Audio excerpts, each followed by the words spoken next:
ಓ, ದೊಡ್ಡ ದೇವಸ್ಥಾನ. ಮೆಟ್ಲು ಕೂಡ ಜಾಸ್ತಿನೇ. ಹೌದೌದು. ಆದ್ರೂ ಇಷ್ಟು ದೂರ ಇರೋ ದೇವಸ್ಥಾನದಲ್ಲಿ ಹರಕೆ ಮಾಡ್ಕೊಂಡಿದ್ಯಾ? ನಮ್ ಪ್ರೀತಿ ಸಿಗಲ್ಲ ಅನ್ನೋ ಬೇಜಾರಲ್ಲಿದ್ದಾಗ ಈ ದೇವಸ್ಥಾನದಲ್ಲಿ ಬೇಡ್ಕೊಂಡ್ರೆ ಏನ್ ಬೇಕಾದ್ರೂ ಸಿಗತ್ತೆ ಅಂತ ಹೇಳಿದ್ರು. ಅದಕ್ಕೆ ಇಲ್ಲಿ ಬೇಡ್ಕೊಂಡಿದ್ದೆ. ಹೌದು. ಅಷ್ಟಕ್ಕೂ ಏನ್ ಬೇಡ್ಕೊಂಡಿದ್ದೆ? ಮಂಡಿಯಿಂದ ಮೆಟ್ಲು ಹತ್ಬೇಕು ಅಂತ. ಎಲ್ಲದಕ್ಕಿಂತ ಅದೇ ಒಳ್ಳೆ ಹರಕೆ ಅಂತ ಹೇಳಿದ್ರು. ಅದಕ್ಕೆ ಅದನ್ನೇ ಅನ್ಕೊಂಡ್ಬಿಟ್ಟೆ.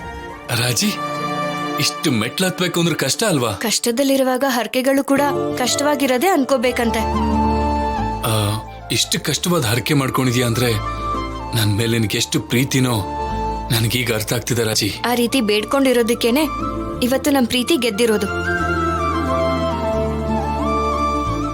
ರಾಜಿ, ಇವಾಗ ಈ ಮೆಟ್ಲೆಲ್ಲ ಹತ್ಬೇಕಾ? ಸರಿ, ದೇವ್ರ ವಿಷಯ ಅಲ್ವಾ, ಅಲ್ಲ ಅನ್ನಕ್ಕಾಗಲ್ಲ. ಸರಿ, ಶುರು ಮಾಡು. ತಗೊಳ್ಳಿ ತೆಂಗಿನಕಾಯಿ. ಈ ತೆಂಗಿನಕಾಯಿ ನನ್ಗ್ಯಾಕೆ? ಓ, ಸಾರಿ, ಹೆಲ್ಪ್ ಮಾಡು ಅಂತಿದೀಯಾ? ಆಹಾ, ಅದ್ರಲ್ಲಿ ಹೆಲ್ಪ್ ಮಾಡೋದೇನಿಲ್ಲ, ಕೈಯಲ್ಲಿ ಹಿಡ್ಕೊಂಡು ಹತ್ತೋದಷ್ಟೇ. ಇಲ್ಲೋಡು ರಾಜಲಕ್ಷ್ಮಿ, ನೀನ್ ಕಷ್ಟ ಪಡೋದು ನನ್ನಿಂದ ನೋಡಕ್ಕಾಗಲ್ಲ. ನಾನು ಇಲ್ಲೇ ವೆಯ್ಟ್ ಮಾಡ್ತೀನಿ, ನೀನ್ ಬೇಗ ಬಂದ್ಬಿಡು. ಹಲೋ, ಏನು ನೀವ್ ಹೊರಗಡೆ ಹೋದ್ರೆ ಇಲ್ಲಿ ಹರಕೆ ಯಾರು ತೀರಿಸ್ತಾರೆ? ಹರಕೆ ಮಾಡ್ಕೊಂಡಿರೋದು ನೀನೇ ಅಲ್ವಾ, ನೀನೇ ತೀರಿಸ್ತೀಯಾ? ನಾನ್ ಬೇಡ್ಕೊಂಡಿರೋದು ನೀವ್ ಹತ್ತೀರಾ ಅಂತ.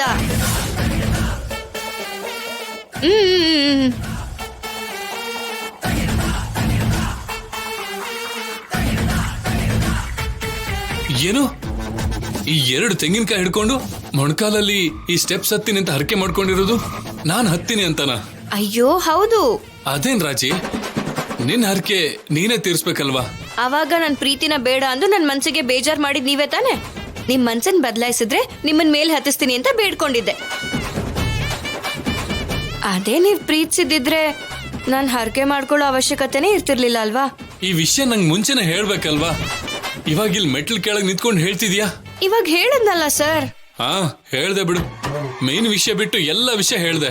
ಅಯ್ಯೋ, ಶುರು ಮಾಡಿ ಸರ್. ಮತ್ತೆ ಬಿಸಿಲು ಜಾಸ್ತಿ ಆದ್ರೆ ಹತ್ತಕ್ಕಾಗಲ್ಲ. ಅಬ್ಬಾ, ನನ್ ಮೇಲೆ ನಿನಗೆ ಎಷ್ಟು ಪ್ರೀತಿನೋ. ಅದಕ್ಕೆ ಅಲ್ವಾ ದೇವ್ರ ಹತ್ರ ಬೇಡ್ಕೊಂಡಿರೋದು. ರಾಜಿ, ಹತ್ಲೇಬೇಕಾ? ಹಾಗಂತಿರಲ್ಲ ಸರ್, ದೇವರ ವಿಷಯ ಆಗಲ್ಲ ಅಂತೆಲ್ಲ ಅನ್ಬಾರ್ದು. ಹತ್ತಿ. ನಿನ್ಗೇನಾಗತ್ತೆ? ಹರಕೆ ಮಾಡ್ಕೊಂಡಿದ್ಯಾ?